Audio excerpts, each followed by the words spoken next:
Seguinte, então ping-pong, ó, eu falo o tema, você traz uma resposta curta, eu também trago uma resposta sobre o tema e eu vou pro próximo tema. Seguinte, contratação de funcionário. Venda. Escolha a pessoa certa. Porque às vezes as empresas falam assim, pessoas são a coisa mais importante, mas não é as pessoas certas. Deixa eu comentar um pouquinho minha Vai. O que é venda? Contratar é vender. Uhum. As pessoas acham que você vai contratar alguém... Pô, cara, o cara tá desempregado. Eu tenho um salário. Pronto, tá resolvido o problema. E não tá resolvido o problema. Contratar não é porque alguém está desempregado e porque você está disposto a pagar. Contratar é vender. Para você vender o quê? Vender a carreira para o cara, vender o futuro para essa pessoa. Essa pessoa tem que entrar na sua empresa não por causa daquela porcaria do salário, tem que entrar na empresa pelo futuro que vai ter do seu lado. Se ela acreditar que vai ter futuro do teu lado, se ela olhar para você e falar, esse cara é bom, eu quero estar do lado dele, esse cara... Não que o salário não seja importante, mas o salário vai estar em segundo lugar. Em primeiro lugar está a carreira, em primeiro lugar está o crescimento. E o primeiro lugar é ele olhar para o dono da empresa, ou para o gerente, ou para o diretor, e falar assim, cara, quero estar do lado desse cara, porque do lado dele eu vou crescer. Agora, ele acreditou nisso, você vendeu bem o produto. Aí no dia seguinte ele começa a trabalhar na empresa. Ele vai começar a observar a tua conduta. Aí a tua conduta vai mostrar se o que ele comprou foi propaganda enganosa, ou se não foi uma propaganda enganosa. Ou seja, ele vai olhar para a tua conduta e vai ver, pô, esse cara realmente é ponta firme. Realmente do lado dele eu vou crescer. Porque quando as pessoas pedem demissão, elas não desistem da empresa, ela desiste de alguém. Ela desiste de alguma pessoa. Quando alguém entra com um processo trabalhista, ela não processa uma empresa, ela está processando alguém. É alguma pessoa que não tratou ela bem, que assediou moralmente essa pessoa. Ou seja, é bem personalíssimo, né? Então, a gente tem que vender o produto e também tem que entregar o produto. Próximo tema, cultura. Bom, a cultura, ela é reflexo da mentalidade do dono da empresa. Então, o dono da empresa, olha aí, tá embaçado. Isso é uma energia, hein, cara? Isso é uma energia. Como nós somos empreendedores otimistas, vamos entender que isso aqui é um presságio de coisas boas. É um presságio de coisas boas. Essa é energia saindo, cara. Se voltar a embaçar, eu vou... Não, mas tá ótimo. Não, tá ótimo, tá ótimo. Cultura. Mas, enfim, cultura é o reflexo da mentalidade do dono da empresa. E de todo objetivo, a missão, os valores que ele estabeleceu para a empresa dele. Então, isso vai nortear a cultura, comportamento, os valores que essa empresa tem, os objetivos que ela tem. A cultura, para mim, Flávio, é uma espécie de gerente invisível que influencia o comportamento das pessoas. Boa. Tem empresa que você vai, que o gerente invisível influencia todo mundo para fazer fofoca, corpo mole. Tem empresa que você vai, que o gerente invisível influencia todo mundo a buscar resultado, né? Isso é resultado da mentalidade do cara. Exato, total. A cultura é como se fosse a roupa dos sócios, né? Exatamente. Próximo tema, vendas. Vendas é o ator principal do show. Uau. Tudo é em torno de vendas. Tudo. Ah, mas e o cliente não é o ator principal do show? Se não vende, não tem cliente. Então a venda precede o cliente. Não é? O cliente, ele é resultado da venda. Você não vai ter venda, você não vai ter cliente se você não tiver venda. Então, essa rivalidade que às vezes tem a área de gestão, cara de venda, tem que acabar. Vendas é o centro e todos os outros setores da empresa são atores coadjuvantes do ator principal, que é a venda. Tudo gira em torno da venda. O ideal é até que a elaboração do produto gira em torno da venda. Eu já desenvolvi o produto porque eu gostei de um argumento. Eu falei, eu preciso de um produto para esse argumento. A gente já criou produto que a gente começa a pensar no storytelling da venda através da... Pô, esse storytelling não está legal. Vamos mudar a característica desse produto para adaptar a esse storytelling aqui, que é matador. Então o time de venda deu um input para produto. É que, nesse caso, como eu sou muito ligado a vendas... Perfeito. Quando você tem o fundador ali, o empreendedor ali, muito conectado com vendas, ele já vai criar o produto pensando isso é nesse processo. É uma inversão do tradicional, que geralmente você cria um produto para vender, inverte, né? Você vende na tua cabeça já o produto antes dele existir, e aí você cria o produto para sustentar o que você pensou. A criação do produto precisa levar em conta o público-alvo, o posicionamento, para quem você vai vender. Então, uma coisa está ligada à outra. Eu não vou pensar em vender depois que eu criei o produto. E se esse produto não for vendável? E se ele não for um produto que está muito encaixado? Então, na realidade, quando você cria um produto pensando na venda, é porque você ouviu o mercado primeiro, ouviu o cliente primeiro. Não é?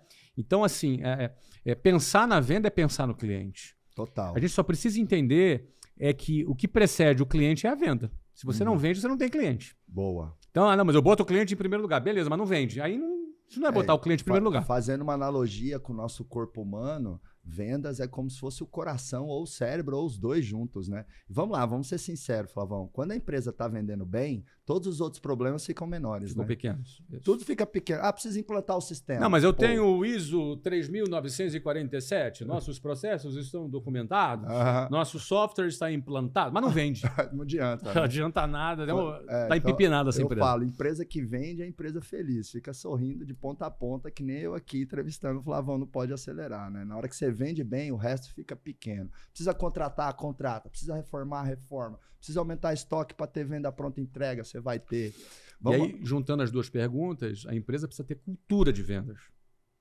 A cultura de vendas está relacionado a esse pensamento de que vendas é o papel principal de uma empresa. Toda empresa existe para vender. E a venda, ela é resolver um problema do cliente. Vender é isso. Então, ou seja, a cultura de vendas... Tem muita empresa no Brasil que não tem cultura de venda. Quando se fala assim, Flávio, cultura de venda, cultura de feedback, a tradução que eu faço para os empresários para ajudar no entendimento é que, assim, quando se fala ter cultura de venda, é ter hábito de venda, é ter venda como prioridade. É radar ligado para venda. Então, quando se fala cultura disso, é radar ligado para isso. Você quer ver um exemplo? O cara começou a ter algum sucesso. Ele sai da venda. Ele terceiriza a venda.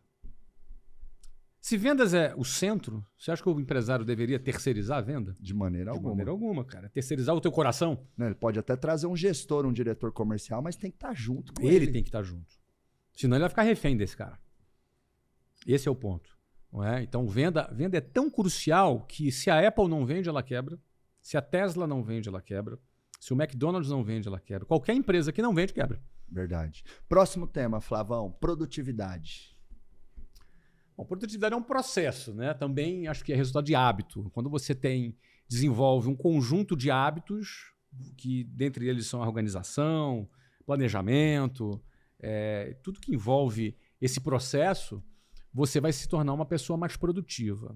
Do outro lado, as pessoas elas começam a procrastinar, elas começam a começar e não terminar, elas começam várias coisas ao mesmo tempo, mas não têm foco.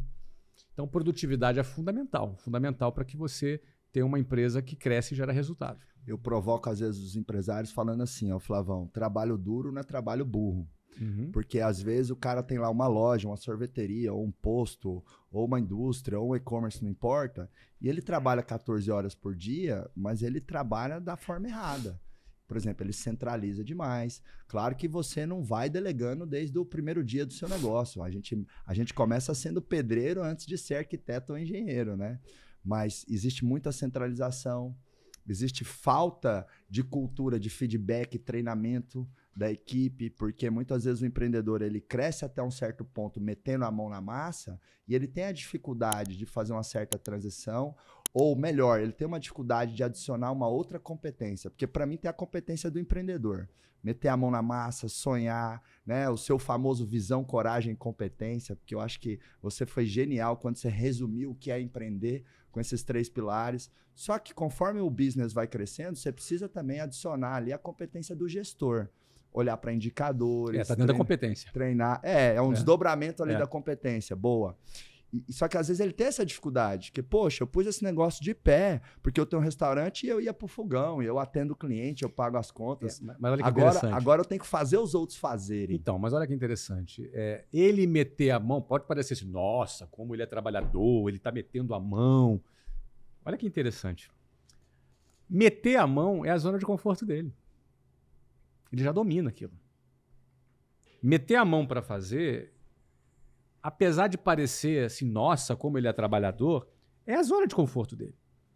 Ele colocar alguém, ele criar uma outra estrutura que vai realizar aquelas tarefas e ele se colocar como um gestor desse time, é menos confortável para ele do que ele meter a mão. Então, porque ele não domina ainda aquelas tarefas. Então, às vezes, meter a mão é uma forma de acomodação. Continuando o bate-bola aqui. Liderança, Flavão. Liderança é a ferramenta que escala uma empresa. Uou! Porque, vamos lá, para você escalar, você tem uma borracharia. Vamos dar um exemplo aqui. Você quer escalar ela. Então, você pode ter uma borracharia num determinado ponto e você quer ter 10 borracharias espalhadas pela cidade para você liderar e controlar esse mercado. Qual é a hipótese de você ter essa escala, de você abrir 10? Você acha o quê? Você tem que alugar imóvel e comprar as ferramentas e está resolvido o problema? Não. Você vai ter que formar gestores. Você vai ter que ter um líder em cada borracharia. Você vai ter que ter os departamentos divididos, o administrativo, talvez o operacional, talvez o comercial. Você vai ter que ter funcionários debaixo dessa estrutura organizacional que vão liderar para poder fazer aquela filial funcionar. Você só faz isso se você tiver um modelo de formação de pessoas e liderança. O que te possibilita, se você tem uma borracharia e dá sucesso, e o que te possibilita pensar em ter 10, é liderança. Você não faz isso sem liderar, sem formar e liderar pessoas. Então, para mim, a liderança ela é a ferramenta da escala. Sensacional. E eu que lido muito com empresários, né, Flavão? Já foram 5 mil empresários passaram ali no acelerador empresarial. Temos hoje uns 200 empresários membros do Giants, que eu tenho uma proximidade grande. Já conheci eles. Pois alguns deles, né? Você já esteve lá no Giants. E, via de regra, os empresários são muito ruins de liderança, Flavão. O cara não sabe dar feedback, não sabe delegar, não sabe vender o futuro da empresa. Ele pensa o seguinte... mas eu vou falar o quanto eu quero crescer, eu vou falar onde eu quero chegar. Mas será que eles sabem a mina de ouro que é isso? Será que eles percebem? Na minha opinião, não. Eu acho que não. Eles acham que é chato, pessoas dão problema. Eles veem o porquê não, cara. É porque é igual o seguinte... Cada funcionário é mais dor de cabeça. O quanto que eu já ouvi isso? É verdade. Quando você não sabe contratar, realmente, você não contrata uma solução, isso. Você contrata um você problema. Contrata um problema. Quando você não Às vezes o cara cria o problema. Exatamente. Às vezes o cara chega bom e fica ruim. Ele estraga o negócio, estraga o cara. Exatamente. Às vezes você contrata até um cara bom, e mas fica ruim. Você é tão ruim cara, piora o cara. Verdade. Mais um tema aqui do nosso ping-pong. Indicadores.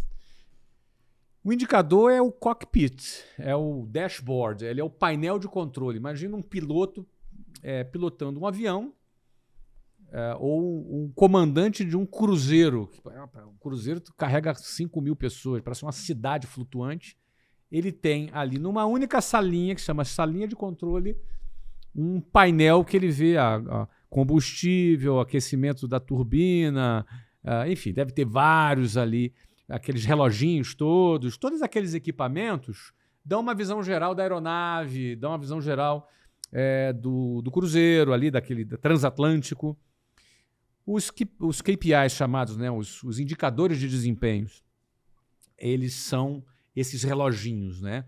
Acho que a pessoa tem que ter, todo empresário deve ter, numa única tela do computador dele, todos os indicadores que ele, olhando para aquilo, ele tem noção exata da saúde, do estado do negócio dele, comparando com o mesmo período do ano anterior, da semana anterior, do mês anterior. Ele tem uma visão que dá para ele um diagnóstico. Ele olha para aquilo e fala, tá tudo bem, tá tudo indo na direção que eu quero. Ou ele bate o olho ali e fala, cara, não tá bem. O problema tá aqui, tá aqui, tá aqui. Então, ele também identifica no diagnóstico dele aonde ele tem que atuar. Então, os indicadores de desempenho, eles dão a visibilidade que o empresário precisa para saber para onde ele está navegando, para onde ele está voando, para onde ele está indo. E os indicadores, eles são muito atrelados às metas, né? E às vezes eu vejo as empresas até estabelecendo meta de resultado. Quero faturar tanto, ou quero ter tanto de lucro. mas a empresa não pensa bem o plano, que eu chamo de metas de esforço. Vamos lá, para o meu vendedor faturar 70 mil, ele precisa fazer X ligações com tanto de ticket médio, que vai dar tanto de conversão. Então, eu vou dar uma recomendação para os empresários. Pensa essas metas meio que geram a meta-alvo, resultado lá no fim. Pensa o resultado. Esse é o indicador do indicador. Exatamente. São os indicadores de esforço ou de produtividade, porque é o esforço que cria o resultado. Inclusive, eu, Flávio, eu não gosto da expressão foco no resultado. Por quê? Porque você não foca na consequência. Não, você tem que focar no meio. Você tem que focar no claro, meio. Óbvio. Né? Através da sua liderança, você forma o teu isso. time. Através do teu plano de ação, você... Foca em ganhar dinheiro. Mesma coisa. Tem não que focar faz no meio. Exatamente. Isso. Então, ninguém foca, por exemplo, em emagrecer. Eu tenho que fazer atividade física. Tem que focar na atividade física, na alimentação. Bem, Inclusive... Comer uma bananinha com queijo e ovo de manhã. Esse aí faz toda a diferença. Aí, inclusive, no nosso último, na última oportunidade que a gente teve de jantar, você viu que eu como bem, né, Flávio? Rapaz, é um trator, gente. Esse cara aqui é um trator. Não, e achei você bem contra... Você come um pouquinho demais, Flavão. Não, mas é que eu não como tão pouco assim, não. É que você come muito.